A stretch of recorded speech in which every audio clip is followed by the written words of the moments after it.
Lindsey Boetsch joins us now. She is live at Kmart this morning, and she's got a shopping cart, I've noticed. Yes, I do. We are seeing how much money it's going to cost you for your school supplies this year. I have a list. They have plenty of lists here for you depending on what grade your kid's in, what school they go to. I just grabbed a second grader supply list from Adam's school, and I've been marking down how much everything costs. So we have in our cart right now, let's see, we have an activity book for coloring for a rainy day, which you'll need. I wasn't quite sure about this. It says 1 package class size of unopened snacks. So I just grabbed 2. These look pretty good, and I think there's enough for a class. 24 maybe? Yeah, that's good, I think. The girls are supposed to bring a box of gallon-sized bags, so I have some of those. You're asked to bring some Lysol wipes. This is actually a small one. You're supposed to bring a large one, so we'll talk about that. 2 Kleenex boxes. You could either buy 2 single ones or you can buy a thing of 3. We have some markers, crayons, some highlighters. We have some folders, of course, with a little pug on it. Mark found this for me. Thanks, Mark. And some notebooks. Now, what we don't have, and I back up here, you need 36 number 2 pencils, which I found they asked that they're sharpened. So if you want to do some of that sharpening at home, you have 4 of these because you need 36. There's 10 in each.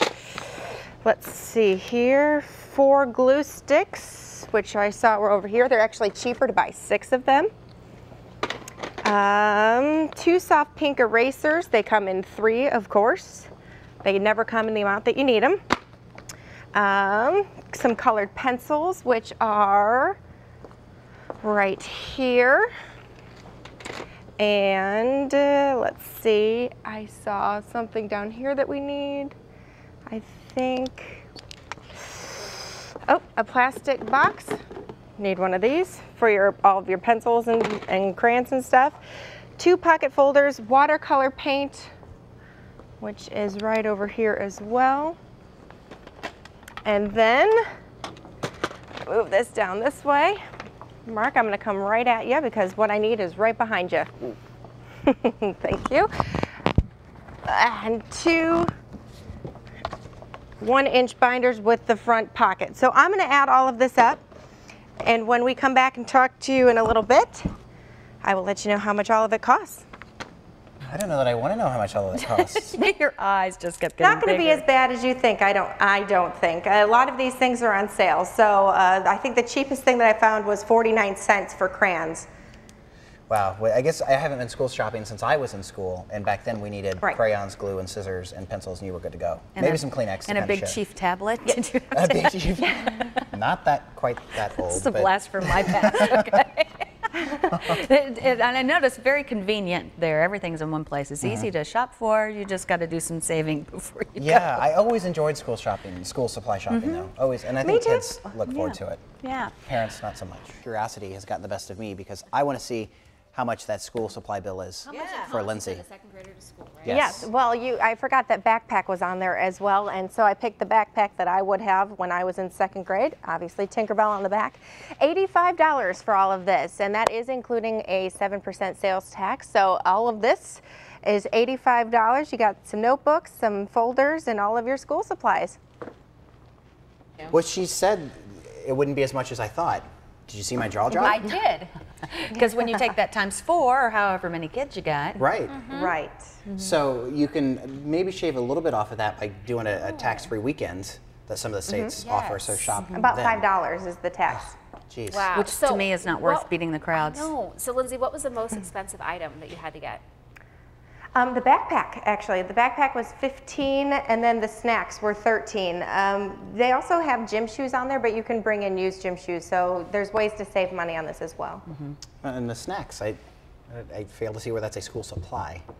I mean, it's a nice perk. I don't know. But I guess my opinion. Send your cards and letters to Sarah Dye, and she will forward them on. She will slap nice. Yeah, it turned out very nice.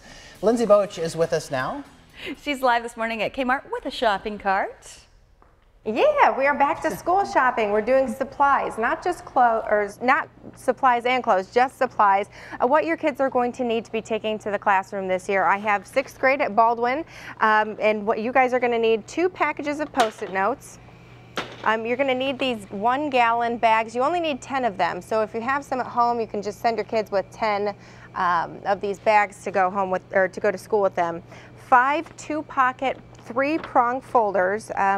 I have, again, cute little pug folder, and then some Angry Birds folders. There's tons you can always choose from. These actually don't have prongs in them. I couldn't find ones with prongs, but that's okay. You need 5 1-subject spiral notebooks. Got some animal print, of course, because I'm wearing animal print today. Some loose leaf notebook paper is over here. A black and white composition notebook, and that's what this is, one of the old school composition books. 24 pencils, and they come in packs of 10. That's the cheapest one. They're 99 cents if you buy them in a pack of 10. So you need 3 of those. 1 dry erase marker. Of course, dry erase markers don't come in 1 that I could find, so they come in 4, and those are about $5. You need a 2 black or blue ink pens. You can find those at home. Grab some from home. Those are cheap, free actually. Some colored pencils, scissors, glue sticks, pencil bag. Also, you need the Kleenex again. You need 1 1-inch 3-ring binder, and then 2 containers of disinfectant wipes. Also a backpack, definitely, to bring all of your book bags, or all of your books rather, to school, and some PE shoes. So if you have those at home, you can always bring those. So I'm going to ask you guys, what do you think the total of this is? For 2nd grade, it was $85. So I would think 6th grade would cost a little bit more, although the supplies seem more school supply-ish. I'm going for $75. 75. Tegan says 65. Can I not go over? All right, then all $78. It's right around the same. It's about $85 with tax. So you're spending about the same. You're just spending it on different things. So $85 right now is about the average of what you guys are going to be spending for your kids for back to school. Also, I'm sporting this nice backpack. I've upgraded from Tinkerbell to Stars. And we're going to talk in the next segment about how to wear a backpack, because it can be very stressful for your back. It can hurt your back. There are many different types of backpacks. There's one straps, there's over the shoulder. We're going to talk about all of that. We got a chiropractor coming in to help your back get back to school. Cool. And the dry erase markers, I assume you could probably, if you had like 5 friends, you could buy a 6-pack. Right. And you should take one. Exactly. You'd have to be organized to do that, and that I'm not. The one time that really made me crazy was the year I had to get 12 large pink erasers. And one large pink eraser should last any kid a lifetime. Yeah, I was going to say through the whole elementary school. At least a lifetime. Yeah, I mean, it's not like it broke the bank. It just ticked me off. Well, I find myself getting that way over principles instead of money and stuff like that. But why did they need 12 pink erasers? Well, it's just between the... Was it a typo? Between the 2 kids. I just had to send 12. All right. Well, we are erasing the hot weather after today and sporting some new, much more livable. Lindsey Boetsch is with us now. She's live at Kmart this morning, and she's talking backpacks. Yes, we are making sure that your back is safe when you go back to school. And Dr. Justin Felsman joins me. He's a chiropractor. Explain a little bit about what the safest backpack is. Okay, absolutely. What you want with your backpack is you want a strap that's going to basically come around your waist, and you want to keep it to where it's tight into your back. You don't want something that's going to be on one side versus the other. You also want to keep your weight distributed well, so that way you're not kind of leaning forward, kind of stretching your back as well. When you're looking at little kids too, the rule of thumb is you want your backpack to weigh no more than 10 to 15% of what the child weighs. So we have a backpack here. Well, we have a few of them, but this is a good backpack. Go ahead and just put it on and show us what to do. Correct. So first thing to do is, as you saw when I bent down, I used my knees. I didn't use my back to pick up the backpack. You're going to put it on one side and then the other. And then there should be a strap. Somewhere around there. That you're going to basically pull in tight here. And then you're going to pull your straps as well here, and the tighter you get it to your body, the better. You don't want it to cut off circulation through the shoulders, but you want it to be nice and snug and close to the back. Now, there's different types of backpacks. Like this one is like a one shoulder. What can this do to a kid's back? Absolutely. So what they're going to do is if you put it over your shoulder, it's going to torque you to that side because you got to counterbalance whatever weight is in this bag. So you want something that's, again, close to your body. You don't want something here which could eventually cause a scoliosis or a curvature of the spine if it's not corrected over time. Now, we have some books here. I'm going to pass them off to you. Yep, how should you put them in your backpack? Is there a way that's better for your back than opposed to? Yep, absolutely. One thing that I found interesting was you want to put actually the heaviest books at the top of your backpack. And the reason for that is if you put them lower, again, you got to counterbalance that weight. So you're going to end up leaning forward if you don't. So you want to put the heaviest at the top. What do you mean by top? The top of the backpack. So, oh, sorry. We need about five more hands with us this morning. Yep. So when you're here, you'd want to put it towards the top of the back here. Okay. So your heaviest here, lightest down here. All right.